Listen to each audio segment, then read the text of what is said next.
Tu recherches un outil de facturation pour faire tes devis et tes factures en tant qu'illustrateur ou illustratrice freelance. Dans cette vidéo, je vais comparer les 6 outils les plus utilisés, les plus connus, et on va voir ensemble lesquels sont les plus pertinents pour une activité dans l'illustration. Avant ça, je te souhaite la bienvenue sur la chaîne si tu es illustrateur, illustratrice ou que c'est quelque chose que tu as prévu de faire très bientôt. Ici, je te partage tout ce que tu as besoin de savoir sur tous les aspects de ton activité.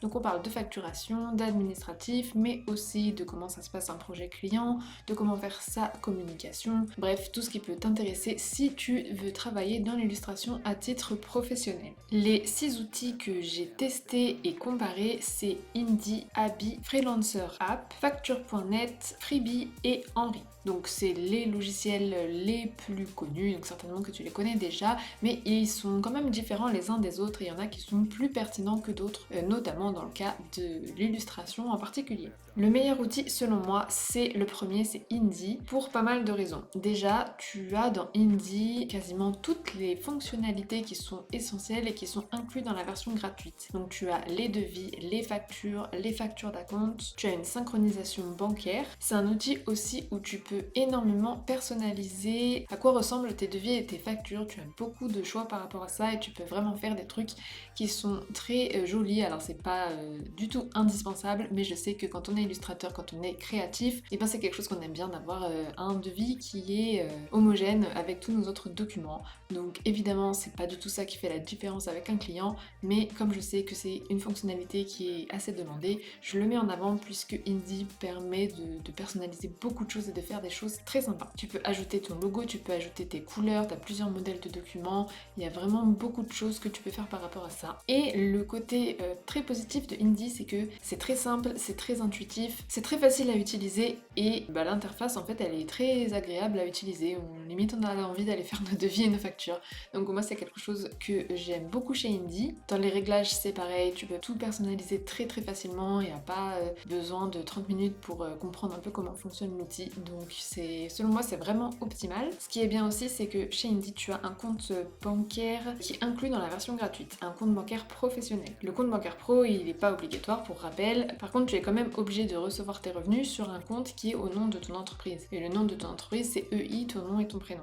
Et pour avoir ça dans une banque traditionnelle, et ben tu dois payer un compte pro qui est beaucoup plus cher qu'un compte dépôt classique. Donc là ce qui est bien c'est que tu remplis ton obligation d'avoir la mention EI, donc tu es dans les règles et c'est gratuit. Donc c'est vraiment quelque chose qui m'a poussé à aller chez Indie. Et tu as aussi une carte bancaire d'ailleurs, donc si tu veux payer par exemple tes cotisations sociales avec ce compte là, et ben tu as une carte bancaire qui est reliée à ce compte. Il faut savoir aussi que Indie est déjà aux normes concernant la facturation électronique, qui n'est pas obligatoire pour l'instant mais qui va arriver dans les prochaines années. Donc voilà, ça c'est un petit plus aussi puisque au bout d'un moment on sera bien obligé d'utiliser un outil qui est certifié. Alors je referai du contenu par rapport à ça bien sûr quand ce sera le moment, mais tu peux aller les yeux fermés chez Indie puisque tout est déjà aux normes par rapport à ça. La version payante elle n'est pas forcément nécessaire au début, mais si jamais tu veux passer sur la version payante, tu as le livre de recettes qui est généré automatiquement, tu as la déclaration à l'URSSAF et aux impôts,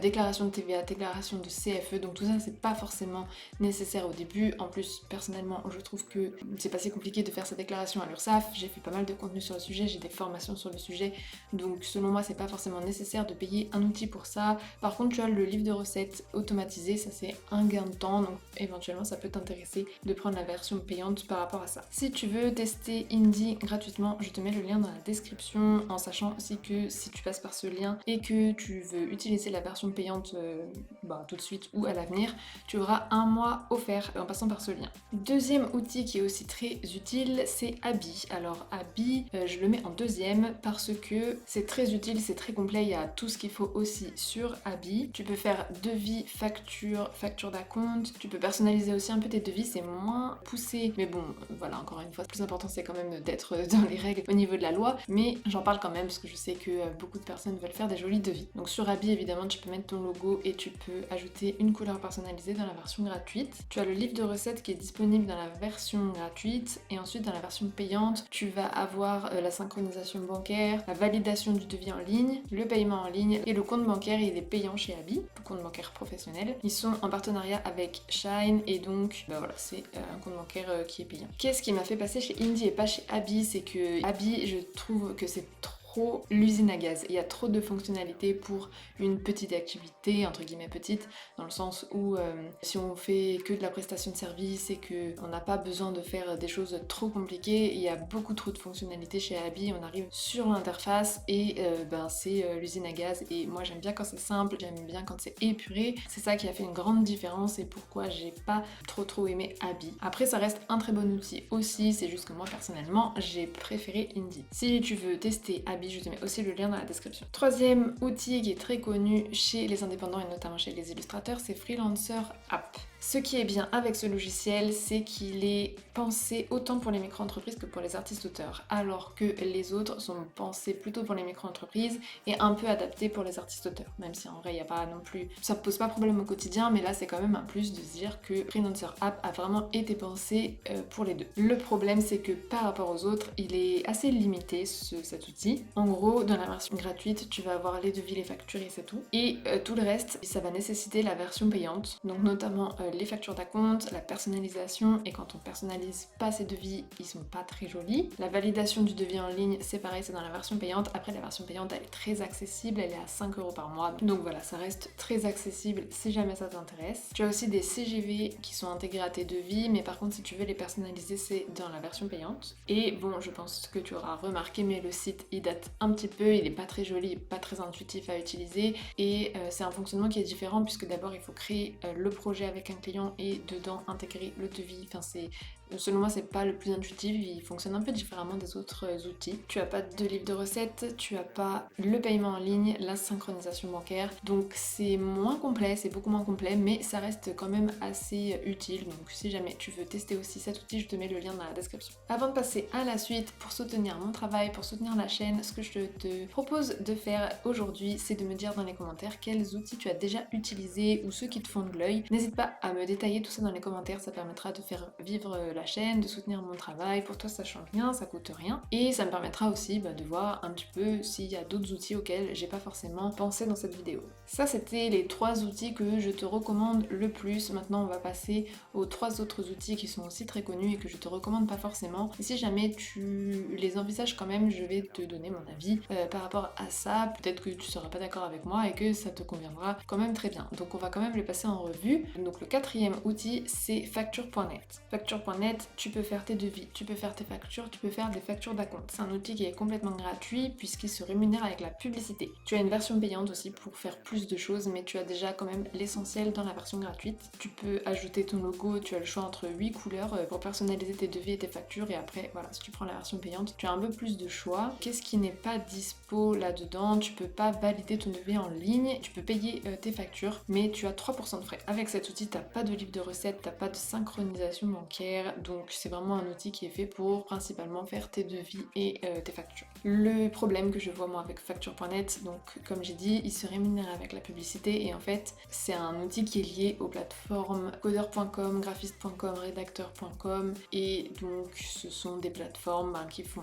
selon moi, du mal aux freelances, puisque c'est des plateformes sur lesquelles on tire beaucoup les prix vers le bas, on ne met pas du tout en valeur les freelances, et ce sont des plateformes qui sont créées pour faciliter la vie des entreprises et pas du tout pour faciliter la vie des freelances. C'est une question d'éthique tout simplement. Si jamais tu veux quand même essayer facture.net, je te mets le lien dans la description. Ensuite on a Freebie. Alors Freebie, je pense que ça pourrait être un excellent outil puisqu'il y a absolument tout dessus, c'est très épuré, c'est très simple d'utilisation. Le problème c'est qu'il n'y a pas de version gratuite, donc en fait c'est normal qu'il y ait tout puisqu'il n'y a qu'une version payante. Tu as quand même 15 jours d'essai gratuit si jamais tu veux tester l'outil, donc c'est très complet, tu peux valider ton devis en ligne, tu as le livre de recettes, tu as la synchronisation bancaire, tu as une personnalisation qui est assez limitée puisque globalement tu peux ajouter ton logo et c'est tout.